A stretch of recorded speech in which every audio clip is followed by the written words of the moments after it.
Hey guys, welcome back to my channel. If you have not subscribed it, please subscribe it. Press the bell icon, hit the like button also. Friends, जैसे कि आप जानते हैं मैं daily the Hindu newspaper से एक article लेकर आता हूं जिसको हम बहुत अच्छे से डिस्कस करते हैं। Each and every vocabulary words को मैं बताता हूं, सेंटेंस फॉर्मेशन क्या होता है वो बताता हूं। इससे आपके स्पोकन इंग्लिश पे बहुत ही अच्छा बेनिफिट पड़ेगा, क्योंकि जो स्पोकन इंग्लिश में यूज़ लैंग्वेज होती है वो पैसिव फॉर्म होती है। पैसिव फॉर्म जनरली आप टेंसेस सीखते टाइम नहीं सीखते हैं, वो जस्ट आप न्यूज़पेपर रीडिंग हैबिट से ही अपने वोकेबलरी वर्ड्स को या पैसिव फॉर्म को सुधार सकते हैं। अगर आप मेंस आंसर राइटिंग की तैयारी कर रहे हैं तो उनको जीएस पेपर नंबर 1, 2 और 3 के लिए बहुत सारे आर्टिकल मिलते हैं द हिंदू न्यूज़पेपर में। तो स्टार्ट करते हैं बिना डिले किए हुए। ये आर्टिफिशियल इंटेलिजेंस एआई जो आजकल यूज़ करते हैं ना, चैट जीपीटी वगैरह, जनरेटिव एआई बोलते हैं उनको। तो आर्टिफिशियल इंटेलिजेंस के बारे में एथिकल पॉइंट ऑफ व्यू से जो जीएस एथिक्स का पेपर होता है उसमें भी काम आएंगे जीएस 4 में। तो confronting the long term risk, confront होता है किसी चीज़ का सामना करना। तो यहाँ पे कह रहे हैं कि किसी चीज़ का सामना करना, long term risk of artificial intelligence. ये आदित्य सिन्हा है, is a special officer, special duty research and economic advisory council to the prime minister. तो ये स्पेशल ऑफिसर हैं काउंसिल, जो प्राइम मिनिस्टर की काउंसिल में जो इकोनॉमिक एडवाइस देते हैं उसके, उन्होंने ये आर्टिकल लिखा हुआ है। तो इसमें जो भी लिखा हुआ उसको मैंने सिंप्लीफाई फॉर्म करके लिख दिया है। तो चलते हैं अपने कंटेंट पे। यहाँ पे राइटर बात कर रहे हैं कि long term,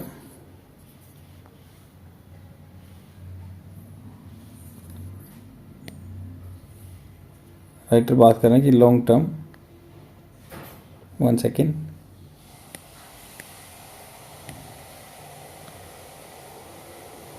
long term risk might grapple with the broader existential. तो यहाँ पे बात कर रहे हैं राइटर कि लॉन्ग टर्म जो रिस्क है, माइट ग्रैपल, ग्रैपल होता है किसी चीज़ का सामना करना, विद ब्रॉडर, ब्रॉडर मतलब वाइड, चौड़ा, बहुत बड़ा, एग्जिस्टेंशियल क्वेश्चन अबाउट एआई। तो एग्जिस्टेंशियल मतलब जो एग्जिट है, existential question about AI role in society, AI का जो रोल है सोसाइटी में, and it's implication for humanity, और इसके क्या इम्प्लीकेशन रह सकते हैं, क्या जटिलता कॉम्प्लेक्शन रह सकते हैं ह्यूमैनिटी को लेकर, मानवता को लेकर। Addressing both type of risk requires a multi facet approach, मतलब जो कि ये जो एआई का रोल है सोसाइटी में, आजकल हम बहुत यूज़ कर रहे हैं एआई को, आर्टिफिशियल इंटेलिजेंस को अपनी सोसाइटी में। यह जो इसके इम्प्लीकेशन है मानवता के लिए, तो दो रिस्क हो गए, मतलब इसका रोल क्या रहेगा सोसाइटी में। दूसरा हो गया कि ह्यूमैनिटी के लिए क्या इसके कॉम्प्लेक्शन आ सकते हैं, मुसीबतें आ सकती हैं।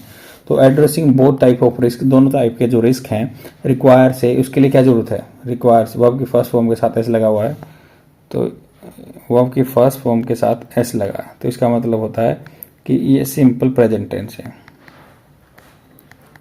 सिंपल प्रेजेंट टेंस है, सिंपल प्रेजेंट टेंस है इसमें। तो इसके लिए क्या जरूरत पड़ती है, मल्टी फैसेट, कई पहलू होते हैं जिसके अप्रोच। वेइंग, वेइंग मतलब किसी चीज़ को मेजर करना। वेइंग क्या होता है, किसी चीज़ को मेजर करना। मान लो वे करते हैं ना, बोलते हैं वेइंग मशीन, तो उसकी ये स्पेलिंग रहती है वेइंग मशीन।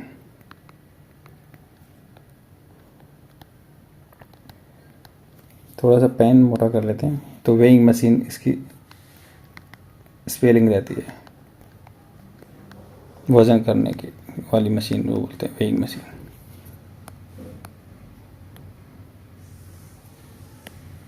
तो वेइंग करंट, जो मापने के current challenges against potential future ramification. Ramification का मतलब होता है कि जो भी रिजल्ट रहेंगे, दुष्परिणाम रहेंगे, रेमिफिकेशन, रेमिफिकेशन का मतलब होता है दुष्परिणाम।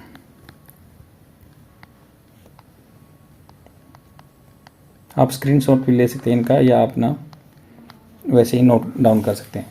युवाल नो हरारी, तो युवाल नो हरारी कौन है, ये एक जो कि फिलोसफर लगा लो या हिस्ट्री के जो प्रोफेसर हैं इजराइल में, इजराइल के, ये उनकी मतलब ये चीज़ों को कोट कर रहे हैं कि Yuval Noah Harari has express concern, उन्हें चिंता जताई अबाउट द अमालगमेशन। अमालगमेशन होता है किसी चीज़ का सम्मिश्रण करना, सम्मिश्रण बोलते हैं ना, सम्मिश्रण करना।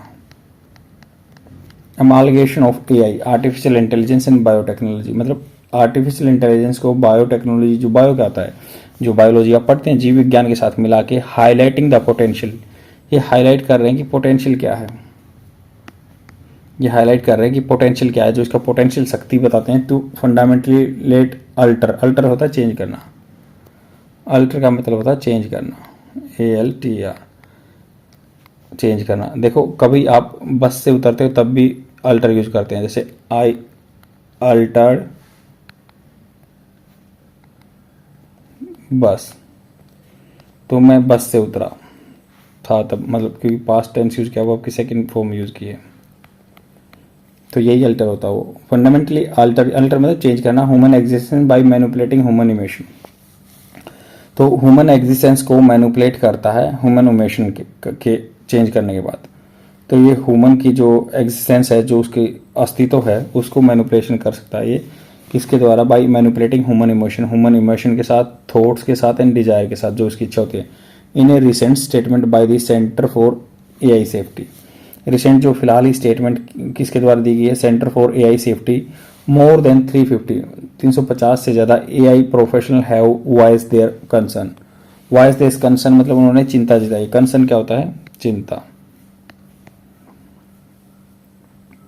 कंसर्न होता है चिंता, किसी चीज़ को लेके अपना विचार बताना, चिंता करना, कंसर्न होता है चिंता करना।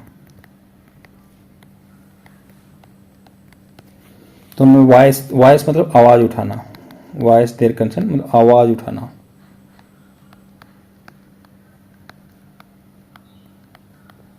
उन्होंने आवाज़ उठाई है किसको, over the potential risk, potential जो इसकी मतलब आने वाले रिस्क हो सकते हैं, पोटेंशियल रिस्क आगे आने वाले फ्यूचर में, potential risk pose by AI technology, pose मतलब इसके द्वारा रखे जा रहे हैं, ये पोज कर रहा है,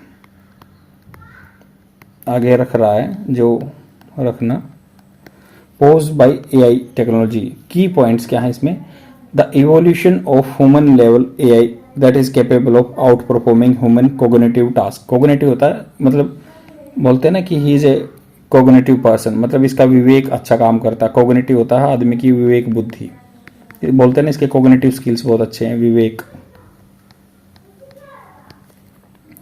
तो यहाँ पे बात कर रहे हैं कि ह्यूमन कोग्निटिव टास्क से भी ज़्यादा will mark A pivotal shift, ये मार्क का मतलब होता है कि एक निशान लगा देगा इसको, ये या उस चीज़ को बता देगा कि पिवोटल होता है बहुत इंपॉर्टेंट, ये बोलते हैं ना कि he is a pivotal of the organization, ये ऑर्गेनाइजेशन के लिए बहुत केंद्र है, प्रमुख है। Such as AI might undergo rapid self improvement, तो आर्टिफिशियल इंटेलिजेंस आपको पता मशीन लर्निंग है, जो आप डाटा फेड करते हो उसके अंदर, तो ऑटोमेटिकली वो उस पर लर्न करता रहता है, मशीन लर्निंग बोलते हैं। तो ये माइट अंडरगो, ये जा सकता है रैपिड सेल्फ इंप्रूवमेंट, बहुत जल्दी से अपने आप में इंप्रूवमेंट कर लेगा। एंड कल्मिनेटिंग, कल्मिनेटिंग होता है पीक पे पहुंचना, कल्मिनेटिंग का मतलब होता है पीक पे पहुंचना,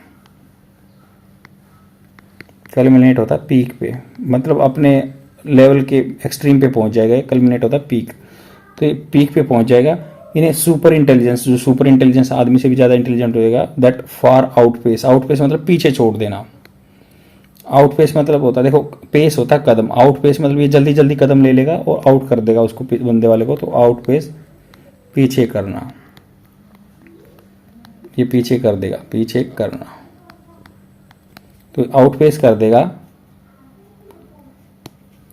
आउटपेस ह्यूमन इंटेलेक्ट, जो आदमी की जो सोच है या उसका जो क्षमता है सोचने की, उसको पीछे कर देगा। The potential of this super intelligence acting on miss align, जो पोटेंशियल इसके अंदर क्षमता है of this super intelligence acting on miss align, मतलब मिस अलाइन का अलाइन होता है एक चीज को सीध में करना, बट मिस अलाइन मतलब जो सीध में ना हो, जैसे आप मान लो कोई भी चीज रखते हैं एक लाइन में रखते हैं, बट मिस अलाइन है, कोई चीज आपके उस स्ट्रीम लाइन नहीं है, मिस अलाइन मतलब एक लाइन में ना होना, एक लाइन में न होना,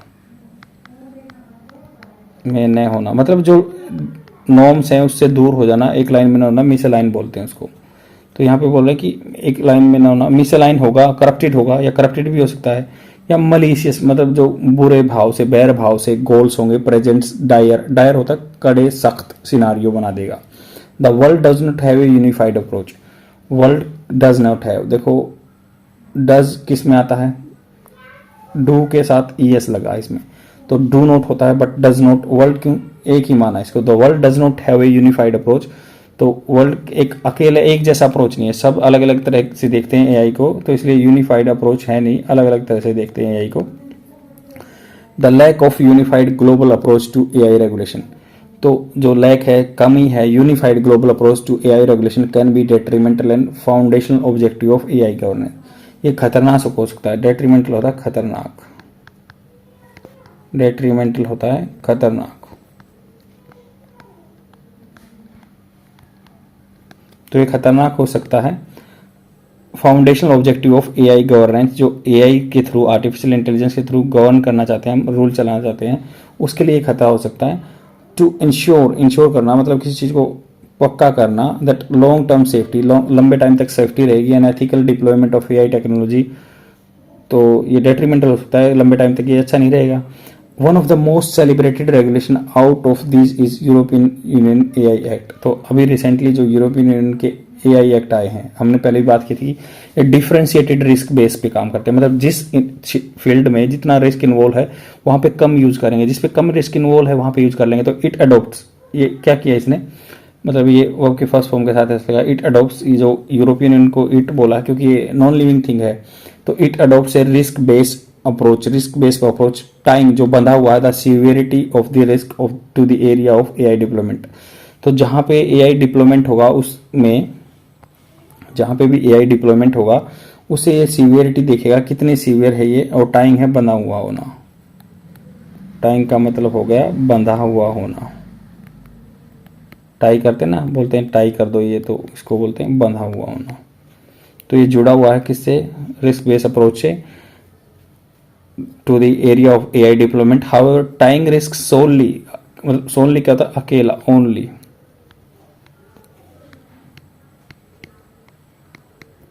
अकेला, ओनली। तो टाई का मतलब क्या है, सोनली, अकेला। तो deployment area is over simplified strategy, मतलब ये बिल्कुल ही सिंपल स्ट्रेटजी होगी। जिस एरिया में भाई बंधा हुआ है उसी से बस आप असेसमेंट करो और उसकी बेस पे, रिस्क बेस पे उसको इम्प्लीमेंट कर दो। इट माइट, ये देखो माइट कहाँ यूज होता है, बिल्कुल ही कम संभावना होती है। It might overlook certain risk, overlook होता है अनदेखा करना, ये अनदेखा कर सकता है सर्टेन रिस्क, कुछ ऐसे रिस्कों को that are not directly tied to the deployment area, जो कि जहाँ पे डिप्लॉय होता है। डिप्लॉय मतलब होता है किसी चीज़ में को लागू करना, डिप्लॉय का मतलब होता है लागू करना, लागू करना। तो ये डिप्लॉयमेंट एरिया पे में भी ऐसा हो कि ये वहाँ पे इम्पैक्ट न डाले। Therefore while the area specific approach, particular area को लेके अप्रोच इज वैल्यूएबल है, and a more holistic view, holistic होता है सब चीज़ों को कवर करके चलता हुआ बहुत व्यापक रूप से, of AI risk is necessary to ensure comprehensive and effective regulation. Comprehensive का मतलब होता है कि जो कि आपका कंप्रेहेंसिव होगा और उसको हम देख सकते हैं कि कितने चीज़ में ये लागू करना है। कंप्रेहेंसिव हो सकता है ये व्यापक रूप से, कंप्रेहेंसिव होता है पूरा फुल फ्लैज। कंप्रेहेंसिव का मतलब होता है फुल फ्लैज, पूरा बड़ा, फुल, व्यापक। तो यहाँ पे बात करेंगे फुल होना चाहिए comprehensive. Comprehensive and effective regulation and oversight, oversight मतलब उसकी निगरानी रखना। ओवरसाइट का क्या मतलब हो गया कि किसी चीज़ की निगरानी रखना, आपको किसी भी चीज़ की निगरानी रखनी है तो ओवरसाइट बोल दिया उसको। Nation engaging in rigorous, rigorous होता है बिल्कुल कड़ा, कठिन, रिगोरस हार्डवर्क बोलते हैं ना, रिगोरस, जिसमें बहुत ज़्यादा मेहनत लगती हो, बहुत कठिन। तो rigorous AI safety protocol, safety जो कि नियम है, प्रोटोकॉल्स हैं, may be at a disadvantage. तो नेशनल जो भी इंगेज है इसमें रिगोरस एआई सेफ्टी प्रोटोकॉल, मतलब जो कुछ देश हैं ऐसे जो जिन्होंने एआई सेफ्टी प्रोटोकॉल बना रखे हैं वो डिसएडवांटेज पे हुए क्योंकि कम यूज़ कर रहे हैं ऐसे फील्ड में एआई टेक्नोलॉजी को, तो वो डिसएडवांटेज पे हो सकते हैं। एंड इंक्रीजिंग ए रेस, वो रेस को बढ़ा सकते हैं to the bottom, to the bottom मतलब जो कम यूज़ कर रहे हैं एआई अपनी गवर्नेंस में, और एक कंट्री जो बिना रोक के आगे चल रहे हैं, तो रेस बढ़ा सकते हैं। ये आपस में एक कंपटीशन हो जाएगा where safety and ethical consideration, जहाँ को जब कोई भी सेफ्टी है या कोई एथिक्स को लेके जो भी आपके गुण होते हैं या उनको चीज़ों को लेके कंसिडरेशन, जो कंसिडरेशन होता है किसी चीज़ को अपने ध्यान में रखना, कंसिडरेशन होता है ध्यान में रखना। मतलब इंग्लिश में कैसे यूज करते हैं कि भाई you should consider my advice, या फिर consideration, you should take this consideration during your decision making. Consideration उनको बात में दिमाग में रखना। तो ethical consideration are neglected in favour of rapid development and deployment. तो ये कह रहे हैं कि भाई कई बार इन चीज़ों को, सेफ्टी को, एथिकल कंसिडरेशन को एक रेस लग जाएगी, नेगलेक्ट कर किया जा सकता है in the favour of the rapid development, जब फास्ट डेवलपमेंट होता है और डिप्लॉयमेंट इनको लागू किया जाता है। तो ऐसे से हो सकता है। And further more the Confluence, Confluence होता है दो चीज़ों का मिलना। जैसे मान लो कॉन्फ्लुएंस होता है, जैसे दो नदियाँ मिलती हैं या दो चीज़ें मिलती हैं ना, उनका सामंजस्य लगा लो, कॉन्फ्लुएंस, दो चीज़ों का मिलना। Confluence of the technology with warfare employs, जो वारफेयर क्या है, टेक्नोलॉजी का मिलना किसके साथ, वारफेयर, जो लड़ाई की टेक्निक है उससे मिलना। वारफेयर एम्पलीफाइज, एम्पलीफाई होता है, एम्पलीफायर जिसे बढ़ा देता है, लॉन्ग टर्म रिस्क, लंबे टाइम के रिस्क बढ़ा देता है, जोखिम बढ़ा देता है। एड्रेसिंग द पेरिल्स, पेरिल्स होता है खतरा, पेरिल्स होता है खतरा, पेरिल्स होता है खतरा, ये खतरों को बढ़ा देगा। Of the military AI is crucial, तो पेरिल्स ऑफ जो मिलिट्री के एआई है, मिलिट्री में एआई को यूज करना क्रूशियल है। क्रूशियल बहुत इंपॉर्टेंट होता है, पिवोटल लगा लो, क्रूशियल, CRUCIL, क्रूशियल, इंपॉर्टेंट लगा लो, महत्वपूर्ण, महत्वपूर्ण है। Then international community has formed treaties such as treaty on non-proliferation of the nuclear weapon। आपको पता है हमने non proliferation of the nuclear weapon, मतलब एक इंटरनेशनल एनर्जी एजेंसी है उसने किया कर रखा है। नॉन प्रोलिफरेशन, प्रोलिफरेशन होता है फूलना फलना या बढ़ा रहना, फिलरेशन, प्रोफिलरेशन मतलब बढ़ाना, अपनी न्यूक्लियर बढ़ना बढ़ाने जाए, इसके लिए एक इंटरनेशनल एनर्जी एजेंसी ने बना रखी है, या एनपीटी बोलते हैं इसको, non proliferation treaty, nuclear weapon to manage such potent, जिनमें पोटेंट होता है जिसमें क्षमता होती है, बोलते हैं ना इसमें पोटेंशियल है, तो ये बंदा पोटेंट हो गया, वो बंदा पोटेंट हो गया, उसमें पोटेंशियल हो गया। तो potent technology and demonstrating, demonstrating मतलब उनका एग्जीबिशन करना, दिखाना, that establishing global norms for AI in air warfare, जो एस्टैब्लिश करते हैं ग्लोबल जो लेवल पे, विश्व तौर पर नेक्स्ट नॉर्म्स हैं, जो नियम है for AI in warfare is pressing clear norms for its role in warfare. तो प्रेस मतलब एनफोर्स करते हैं, लागू करते हैं clear norms for its role in warfare in this ever evolving, ever evolving मतलब हमेशा से ही आगे बढ़ने वाला, एवर इवोल्व करना होता है आगे बढ़ना, फूलना फलना, जो अपने आप में इंप्रूवमेंट लेके आता है। तो हम एवर होता है हमेशा से जो बढ़ रहा है, हमेशा बढ़ने वाला, एवर इवॉल्विंग। तो एवर इवॉल्विंग लैंडस्केप, जो लैंडस्केप क्या होता है, क्षेत्र होता है, लैंडस्केप का मतलब होता है क्षेत्र, इस एरिया कोई भी लैंडस्केप ऑफ एआई रिस्क, तो ये बढ़ता जा रहा है। Ever evolving landscape of AI risk, the world must remember that our choices today will shape the world we inherent tomorrow. तो हमारी जो आज चॉइस होंगी वो जो फ्यूचर में हम अपना फ्यूचर रखेंगे उसमें इनहेरेंट होंगी, मतलब उसमें समाहित होंगी। इनहेरेंट होता है जो आपको वंशजों से मिलता है, तो सेम होगा।